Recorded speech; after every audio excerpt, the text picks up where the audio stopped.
Hello and welcome to our weekly Town Hall episode. I'm Brian Herrick, Director of Operations here at Midwest Centers. Normally I have with me Michelle from Kish Housing. Today representing Kish Housing is an old friend of mine. Let's welcome Latasha. Hi, Latasha. Hi. So nice of you to join us. Oh, thank you. Yeah. I couldn't think of anybody better to represent Kish Housing than you. So, thank you. Yeah. If you're new to Midwest and you've never seen one of these town halls, first, I'd like to say welcome. We're glad that you're here. If you haven't already, please attend our Lunch and Learn. We have those at noon on Thursdays in the new Perspective Room. Okay?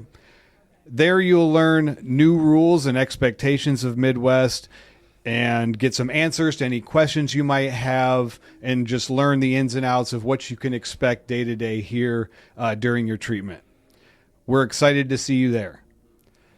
The purpose of this town hall is to communicate and remind everyone of certain rules, discuss changes to our programming, and hopefully to help everyone get the week started off on the right foot.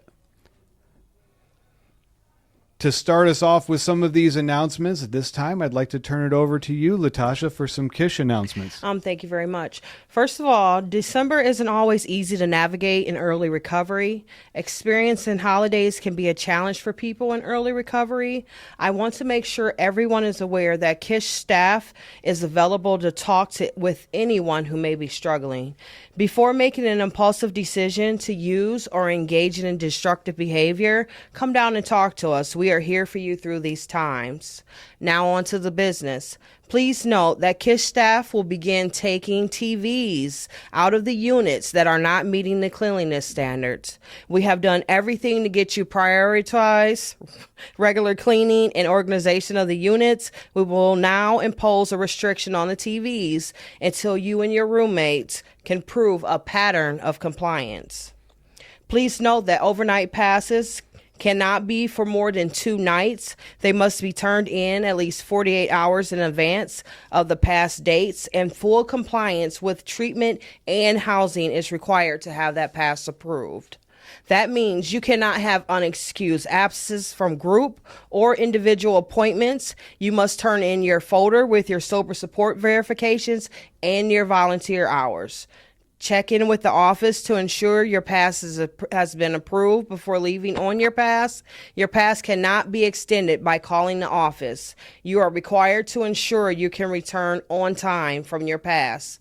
If you are working, you are required to turn in a work schedule every week, even if your work schedule stays the same. That schedule should have a working phone number for you and your place of employment.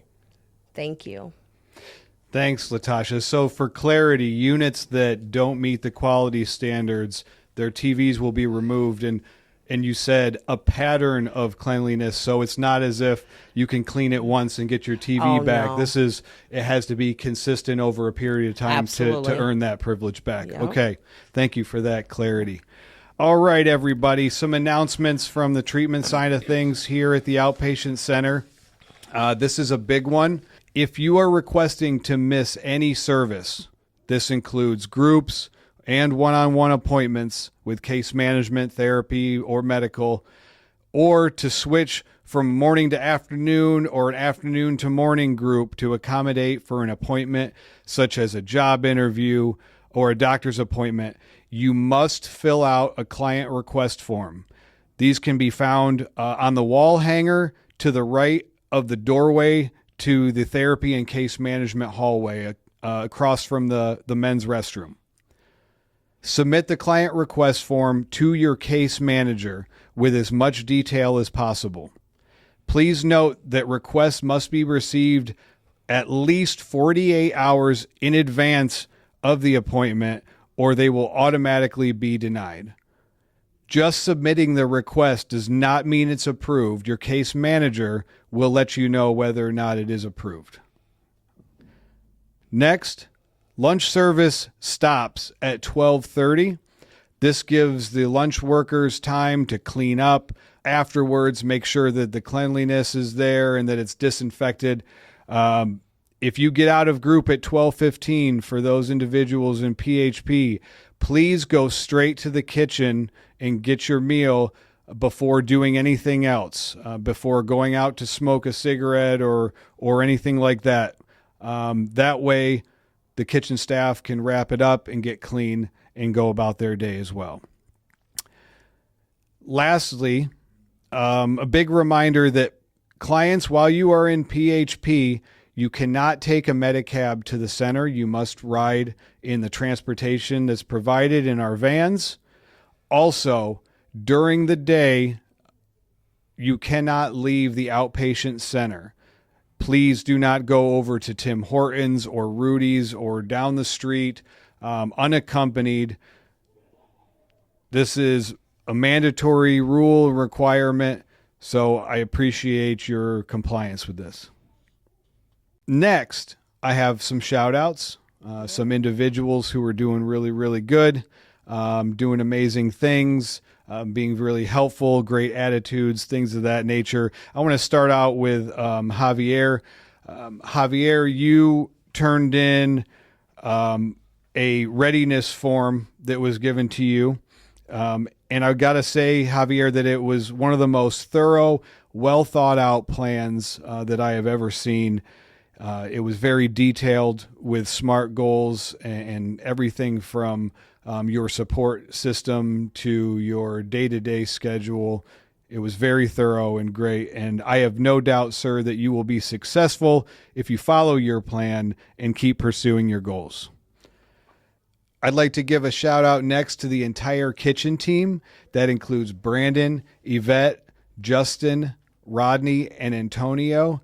You guys work hard day in and day out to make sure that everybody gets to eat and that the kitchen is cleaned up afterwards. It's not an easy task, and I want to know that I recognize your hard work. I appreciate it, and I hope that everybody, staff and clients alike, can appreciate the hard work you put in. So thank you. And Latasha, I always end, or try to always end, with a moment of reflection or motivation. Usually it's in the form of a story. Today I have one of those to share with everybody, and it goes like this. Once there was a man that took everything personally. Someone didn't wave back to him. They must not like him. A friend canceled plans at the last minute. He must have done something wrong to make them mad. A stranger passing by looked annoyed. What did I do to piss them off? It wasn't that he wanted to think that way. It just sort of happened automatically. His mind filling in every blank with the worst possible explanation. One afternoon, the man stopped at the grocery store after group. The place was packed and every line was long. He finally found one that looked manageable and he stepped in. In front of him stood a woman with a cart full of items. The man gave her a nod and a polite smile, but she didn't smile back. In fact, she barely even glanced at him at all. Her expression was tense, eyes red like she had been crying. The man's stomach tightened. What did I do? Did I get too close to her? Did I bump her? Is she judging me about my appearance, my clothes? Does she think she's better than me? The old thinking started to flood in, fast and loud. A moment later, the woman's phone rang, and she stepped aside and answered in a shaky voice. No, I'm still at the store, she said. I'm trying, okay? I'm doing the best I can. Yes, I got the medication. I'll be home soon.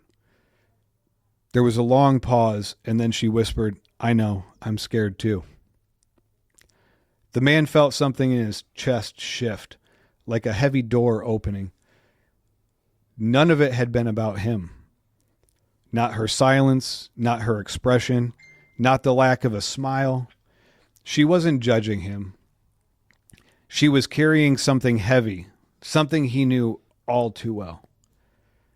When she came back to her cart, the man said gently, No, take your time, no rush. She nodded, grateful, but too overwhelmed for words. As the man left the store later, he thought about all the times he'd built entire stories in his head, resentments, blame, fear, over moments that had nothing to do with him. He realized something important that day. People are fighting battles he can't see. Their reactions, moods, and behaviors come from their life experience, not his. And when he stopped taking things personally, he didn't just feel lighter, he felt free. The moral of this is that most of what people say and do is a reflection of their world, not yours. Their stress, sadness, fear, distraction, and wounds create reactions that have nothing to do with you.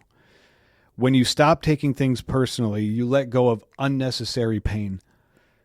You make room for compassion towards others and yourself. And in recovery, that shift can be life-changing. So please, this week, work on not taking things so personally. And as always, have a happy, safe, and sober week. Thank you.